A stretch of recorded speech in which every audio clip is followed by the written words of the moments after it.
नमस्ते। आज हम भगवत गीता के छठे अध्याय ध्यान योग पर एक गहरी चर्चा करने वाले हैं। हाँ, जिसे ध्यान का योग भी कहते हैं। हमारे पास इस अध्याय के जो मूल विचार हैं और साथ ही कुछ ऐसी कहानियां और उदाहरण भी हैं जो इन्हें जिंदा कर देती हैं। बिल्कुल। तो हमारा मकसद आज ये समझना है कि गीता के अनुसार सच्चा योगी कौन है, अपने मन को साधने की कला क्या है, और ये सबसे दिलचस्प है कि अगर कोई इस रास्ते पर चले और पूरी तरह सफल ना हो पाए तो क्या होता है। बिल्कुल। और यहाँ ध्यान का मतलब सिर्फ आंखें बंद करके शांति से बैठना नहीं है। गीता इसे एक बहुत ही एक्टिव प्रोसेस के रूप में देखती है। अच्छा। एक अनुशासन है, आत्मनियंत्रण है और ईश्वर के साथ जुड़ने की एक साधना। ये अध्याय एक तरह से कर्म और ज्ञान के बीच एक पुल जैसा है। और ये हमें सिखाता है कि अपने मन को कैसे साधा जाए, वही मन जो हमारा सबसे अच्छा दोस्त भी हो सकता है और सबसे बड़ा दुश्मन भी। तो चलिए सबसे पहले उसी धारणा को तोड़ते हैं जो योगी या सन्यासी शब्द सुनते ही हमारे मन में आती है। हाँ, कि कोई इंसान है जो समाज, परिवार सब कुछ छोड़कर कहीं जंगल में चला गया है। बिल्कुल। लेकिन अध्याय की शुरुआत में ही कृष्ण इस पूरी तस्वीर को एक तरह से पलट देते हैं। हाँ, और ये एक बहुत बड़ा वैचारिक बदलाव है। कृष्ण आध्यात्मिकता को गुफाओं और जंगलों से निकालकर हमारे रोजमर्रा के जीवन में ला रहे हैं। अच्छा। वो कहते हैं कि असली सन्यासी और योगी वो है जो अपने कर्मों के फल की चिंता किए बिना अपना कर्तव्य निभाता है। सिर्फ अग्निहोत्र जैसे कर्मकांड छोड़ देना या कोई भी काम ना करना, वो किसी को योगी नहीं बना देता। नहीं। बिल्कुल नहीं। तो इसका मतलब ये हुआ कि एक सैनिक जो युद्ध के मैदान में बिना किसी व्यक्तिगत राग द्वेष के लड़ रहा है, वो उस इंसान से बड़ा योगी हो सकता है जो सब छोड़कर बैठा है लेकिन मन में हजारों इच्छाएं पाले हुए हैं। आपने बिल्कुल सही समझा। इसे ही कहते हैं कर्म में वैराग्य। कर्म में वैराग्य। आप दुनिया में रहें, अपने सारे काम करें, लेकिन उसके नतीजों से सफलता या असफलता से खुद को न बांधें। पर ये सुनने में तो बहुत आदर्श लगता है। क्या ये व्यावहारिक है? आज की दुनिया में कोई सफलता और असफलता में पूरी तरह शांत कैसे रह सकता है? देखिए, मुश्किल तो है। इसीलिए भगवान राम का उदाहरण दिया जाता है। हाँ, कि जब उन्हें राज्याभिषेक की खबर मिली तो वो खुशी से फूले नहीं समाये, और अगले ही दिन जब वनवास का आदेश मिला तो वो दुख से टूट भी नहीं गए। वो दोनों ही स्थितियों में शांत रहे, स्थिर रहे। यही संभावित तो असली योग है। यही सार है। हाँ, कृष्ण आगे कहते भी हैं कि जिसे तुम सन्यास समझते हो, असल में वही योग है, क्योंकि सांसारिक इच्छाओं का त्याग किए बिना कोई भी योगी नहीं बन सकता। मतलब दोनों का मूल एक ही है, अनासक्ति। बिल्कुल। चाहे आप कर्म करें या ना करें, अगर मन में इच्छाएं हैं तो आप बंधे हुए हैं। तो अगर कर्म के फल से अनासक्ति ही असली योग है, तो इसका मतलब ये हुआ कि असली लड़ाई बाहर नहीं बल्कि हमारे मन के अंदर है। सही बात है। और गीता में मन को लेके जो कहा गया है वो तो अपने आप में एक क्रांति है ना? बिल्कुल है। कृष्ण कहते हैं कि इंसान को अपना उद्धार खुद अपने मन से करना चाहिए, खुद को नीचे नहीं गिराना चाहिए। क्योंकि मनुष्य आप ही तो अपना मित्र है और आप ही अपना शत्रु है। ये एक बहुत शक्तिशाली विचार है। हमारी मुक्ति और हमारे बंधन की चाबी किसी और के पास नहीं, हमारे ही पास है। ये कैसे होता है? एक ही मन दोस्त और दुश्मन दोनों कैसे हो सकता है? कृष्ण इसे और साफ करते हैं। वो कहते हैं कि जिसने अपने मन और इंद्रियों को जीत लिया है, उसके लिए उसका मन सबसे अच्छा दोस्त है, जो उसे सही रास्ते पर ले जाता है। हाँ, लेकिन जिसका मन अनियंत्रित है, उसके लिए उसका अपना मन ही सबसे बड़े दुश्मन की तरह काम करता है। हमें इच्छाओं, क्रोध, लालच और भय के जाल में उलझाए रखता है और बार बार वही गलतियां करने पर मजबूर करता है। स्वामी विवेकानंद के जीवन की कहानी है जो इस बात को बहुत अच्छे से दिखाती है।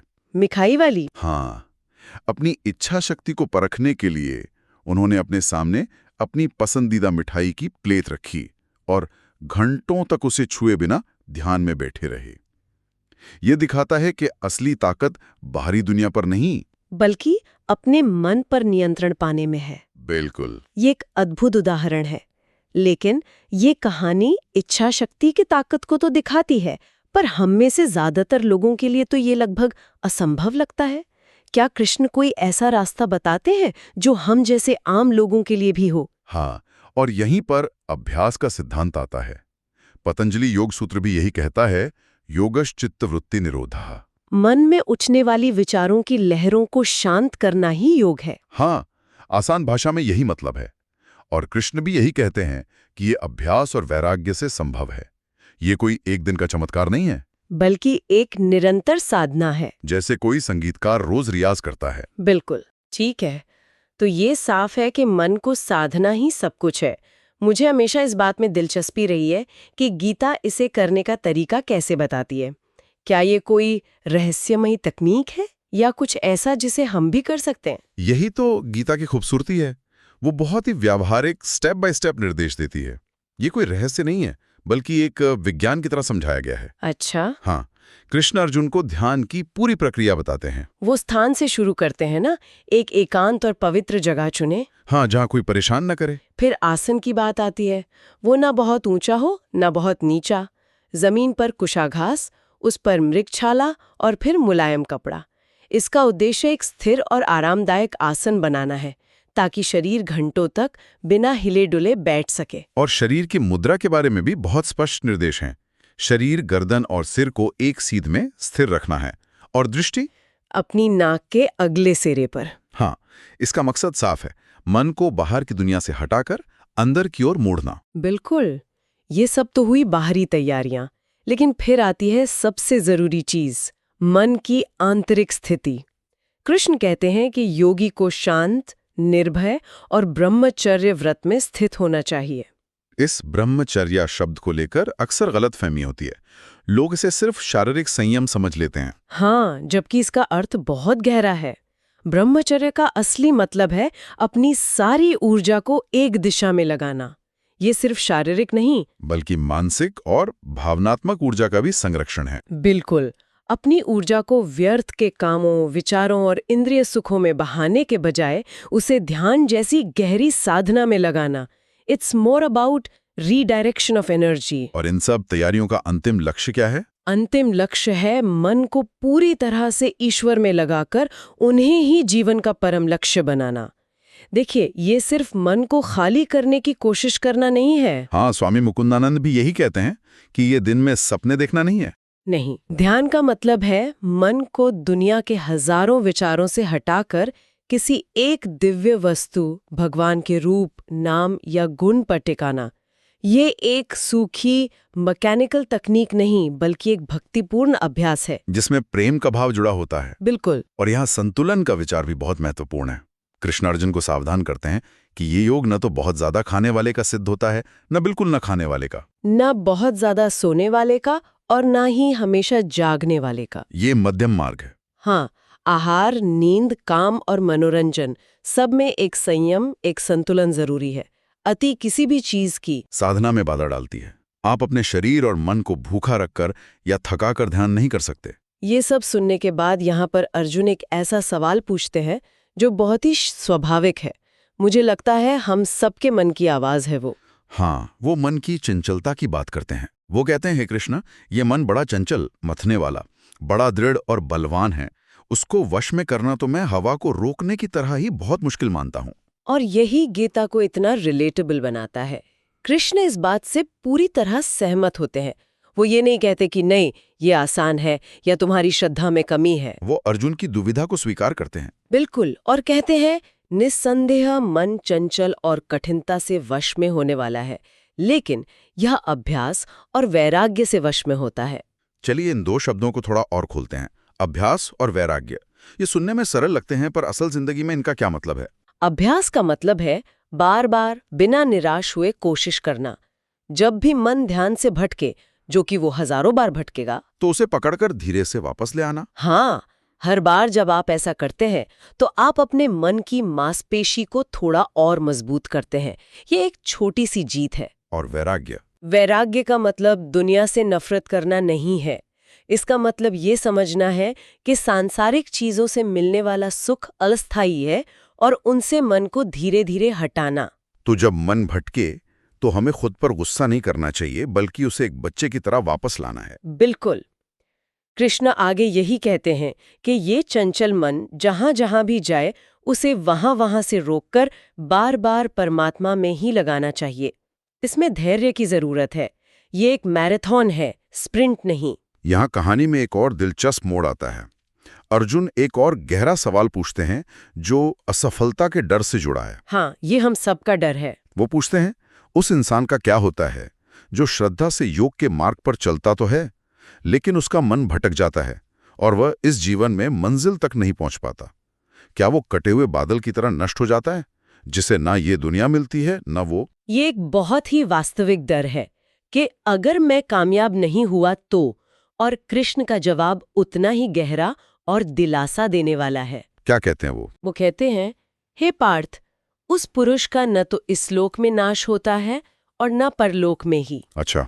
क्योंकि आत्मकल्याण के लिए कर्म करने वाला कोई भी मनुष्य कभी दुर्गति को प्राप्त नहीं होता। मतलब कोई भी ईमानदार कोशिश, चाहे कितनी भी छोटी क्यों ना हो, कभी बेकार नहीं जाती। कभी नहीं। ये एक तरह का आध्यात्मिक बैंक खाता है जहां सब कुछ जमा होता रहता है। बिल्कुल सही। आप इसे आध्यात्मिक पूंजी कह सकते हैं, जो कभी नष्ट नहीं होती। कृष्ण समझाते हैं कि ऐसा असफल योगी पुण्यवानों के लोकों में कई वर्षों तक रहने के बाद किसी पवित्र और समृद्ध परिवार में जन्म लेता है। हाँ, या फिर उससे भी दुर्लभ ज्ञानवान योगियों के कुल में जन्म लेता है। और फिर अगले जन्म में क्या होता है? क्या उसे सब कुछ फिर से शुरू करना पड़ता है? नहीं, यही तो सबसे सुंदर बात है। उसे अपने पिछले जन्म की आध्यात्मिक चेतना और संस्कार अपने आप मिल जाते हैं। और वो अपनी यात्रा वहीं से आगे बढ़ाता है जहां उसने छोड़ी थी। की कहानी इसका एक क्लासिक उदाहरण है। वो एक महान राजा थे, सब कुछ त्याग दिया, पर अंत समय में एक हिरण के बच्चे से आसक्ति हो गए, जिस वजह से उन्हें अगला जन्म हिरण का लेना पड़ा। हाँ, लेकिन अपने पिछले जन्म के पुण्य के कारण हिरण के शरीर में भी उन्हें अपनी चेतना याद रही और उसके बाद के जन्म में उन्होंने मुक्ति प्राप्त की।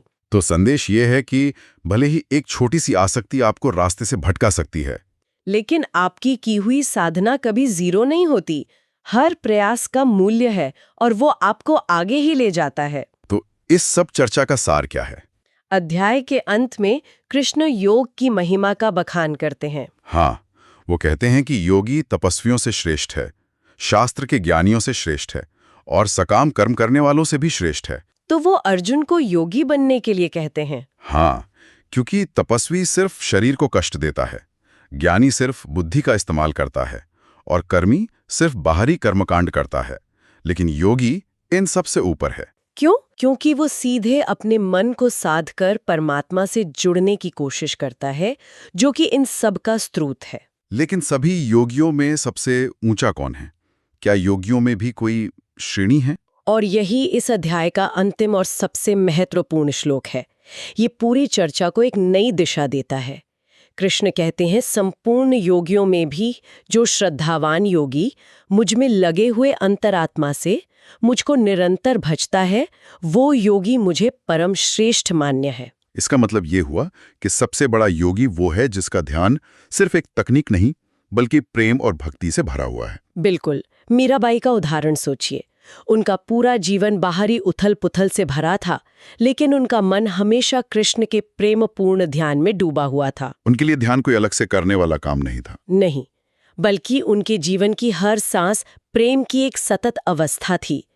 कृष्ण के अनुसार ऐसा योगी सर्वोच्च है जो ज्ञान और कर्म के साथ साथ अपने हृदय में प्रेम और श्रद्धा भी रखता है। तो आज की चर्चा से ये साफ है कि सच्चा योग बाहरी त्याग से ज्यादा मन की अनासक्ति का नाम है। हाँ, मन को साधने के लिए निरंतर अभ्यास और वैराग्य की जरूरत है। और ध्यान की प्रक्रिया एक सूखी तकनीक नहीं बल्कि एक भक्तिपूर्ण साधना है। और सबसे बड़ी बात, इस रास्ते पर की गई कोई भी सच्ची कोशिश कभी व्यर्थ नहीं जाती। हर कदम गिना जाता है। बिल्कुल। मैं श्रोताओं के लिए एक विचार छोड़ना चाहूंगी।